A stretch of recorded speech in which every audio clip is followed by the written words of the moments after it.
तो ऑलमोस्ट 1 साल पहले हमने व्हाट इफ सीजन 1 के कैरेक्टर्स को रैंक किया था। उसके बाद हमने सीजन 2 की भी बात की और आज हम व्हाट इफ सीजन 3 के मोस्ट पावरफुल बीइंग्स के बारे में बात करने वाले हैं। और आज की लिस्ट में हमें काफी न्यू कैरेक्टर्स भी देखने मिलने वाले हैं, तो चलो अब शुरू करते हैं।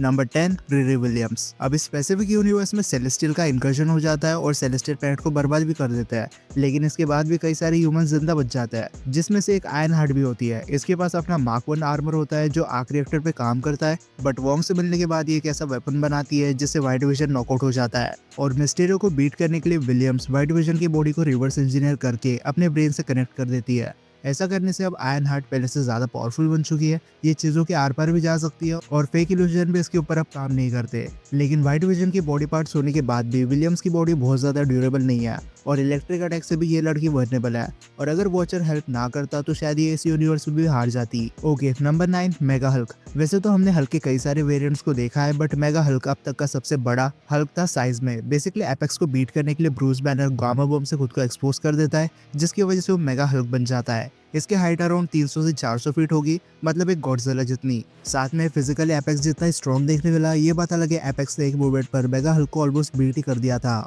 बट मेगा हल्क के पास खुद के ग्रीन मॉन्स्टर की आर्मी है और ये अपने मुंह से गामा बीम प्रोड्यूस करता है, जिसके सामने एपेक्स भी नहीं टिक पाया। Number 8, Agatha. अब ये बात तो हम सबको पता है कि आगाथा हार्कनेस कई सेंचुरीज से दूसरे मैजिक यूजर्स की एनर्जी अब्सॉर्ब करती थी, जिसकी वजह से वो वर्चुअली इमॉर्टल बन जाती है, लेकिन साथ में ज्यादा पावरफुल भी। लेकिन व्हाट इफ में ये एक स्टेप और ऊपर चली गई। डार्क मैजिक तो ये पहले से यूज करना जानती थी, लेकिन जब इससे सेलेस्टियल के बारे में पता चला तो इसने ऑलमोस्ट सारी इटर्नल्स की एनर्जी को अब्सॉर्ब कर लिया और आखिर में कॉस्मिक पावर को छीन कर खुद को कॉस्मिक एंटिटी बना दिया। और अब इसका साइज प्लैनेट अर्थ से भी बड़ा बन गया था। ये फिजिकली भी आर्शियम सेलेस्टियल की इक्वल थी और इसने उसे आउटस्मार्ट करके मार भी दिया। और इस मोमेंट पर आगाथा इस गैलेक्सी के सबसे पावरफुल मैजिक यूजर बन चुकी थी, क्योंकि अब उसके पास 2 सेलेस्टियल की पावर्स है। और अगर किंगो आगाथा को कन्विंस ना करता तो शायद वो 2-3 सेलेस्टियल को मार भी देती। Number 7, celestials. अब आर्शियम तो मर गया, लेकिन आखिर में हमें कुछ और सेलेस्टियल देखने मिले।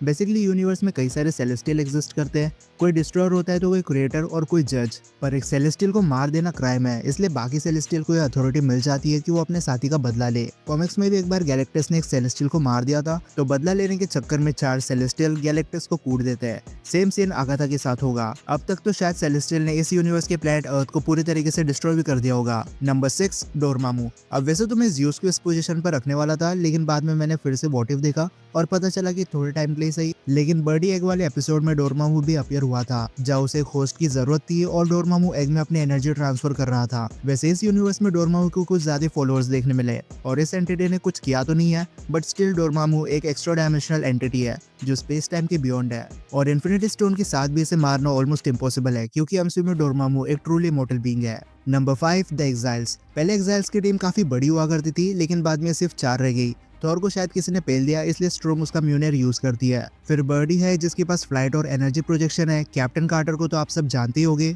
और काहुरी जिसे स्पेस स्टोन की वजह से एबिलिटीज मिली है। पर जब तीनों वॉचर्स इन्हें मारने वाले थे तब ये वॉचर वाली कसम खाते हैं और फिर सब वॉचर लेवल की पावर गेन कर लेते हैं। इसके बाद इन चारों ने काफी अच्छी फाइट दी थी वॉचर्स को, लेकिन अब क्योंकि वॉचर्स की पावर इन चारों के पास है, इसलिए चारों इक्वली रैंक करते हैं। ना तो कोई किसी से ज्यादा पावरफुल है और ना ही कोई किसी से कमजोर, बट ये 5th पोजीशन पर इसलिए रैंक कर रहे हैं क्योंकि इनके लिए वॉचर की एबिलिटी अभी न्यू है, तो इन्हें काफी टाइम लगने वाला है इसे समझकर यूज करने में। Number 4, watcher. अब अगर आपने सीजन 1 और सीजन 2 ऑलरेडी देखा है तो मुझे बताने की जरूरत नहीं है कि मेन वॉचर कितना ज्यादा पावरफुल है। ये मल्टीवर्स में ट्रैवल करने से लेकर इन्फिनिटी स्टोन यूजर को बराबरी की टक्कर दे सकता है, और स्ट्रेंथ सुप्रीम के हिसाब से तो वॉचर एक गॉड है। बस इस वॉचर के साथ एक दिक्कत है कि ये अभी काफी यंग है अगर हम इसे दूसरे वॉचर्स के साथ कंपेयर करें, इसलिए अगर ये किसी मैच्योर वॉचर के साथ फाइट करता है या फिर किसी ऐसे बीइंग के साथ जिसे इन्फिनिटी स्टोन को उसके फुल पोटेंशियल पर यूज करना आता है, तो ये वॉचर हार जाएगा, नहीं तो मारा भी जा सकता है। Number 3, infinity Ultron. अब सीजन 4 में हमें पता चला कि इन्फिनिटी अल्ट्रॉन के भी कई सारे वेरिएंट्स है, लेकिन सिर्फ एक ने वॉचर की आवाज सुनी और पूरे मल्टीवर्स की बैंड बजा के रख दी। पर इस अल्ट्रॉन ने भी अपने यूनिवर्स को खत्म कर रखा है, मतलब ये इतना पावरफुल था कि अपने यूनिवर्स के स्काई फादर्स, कॉस्मिक एंटिटीज और सेलेस्टियल को डिस्ट्रॉय कर दिए। और जब एग्जाइल्स के 3 मेंबर्स ने इस पर अटैक किया तब भी इसने इजीली उन्हें वॉप आउट कर दिया था और धमकी भी दे दी कि वो चाहे तो एक स्नैप में इन दोनों को खत्म कर सकता है।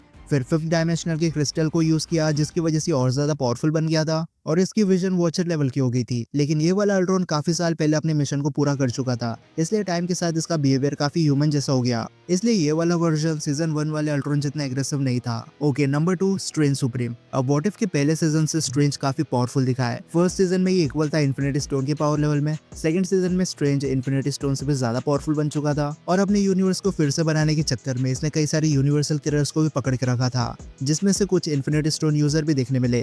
फिर सीजन 3 में स्ट्रेंज सुप्रीम हमें फिर से दिखा, पर अब ये खुद को यूनिवर्स बना चुका था, जहाँ पर ये अपने फुल्ली लॉज और प्रिंसिपल्स को चेंज कर सकता है। वॉचर्स जैसों की भी पावर स्ट्रेंज के यूनिवर्स में काम नहीं करती है। अब स्ट्रेंज काफी पावरफुल तो बन चुका है, लेकिन इटर्निटी बनने के बाद कई सारी लिमिटेशन लग गई है, जैसे अब ये किसी के भी साथ इंटरेक्ट नहीं कर सकता और ना ही मल्टीवर्सल ट्रैवल पॉसिबल है। स्ट्रेंज अब खुद एक यूनिवर्स है, तो वो अपनी पावर्स को यूनिवर्सल लेवल तक यूज कर सकता है, और यही लिमिटेशंस की वजह से स्ट्रेंज सुप्रीम आज सेकंड पोजीशन पर रैंक कर रहा है।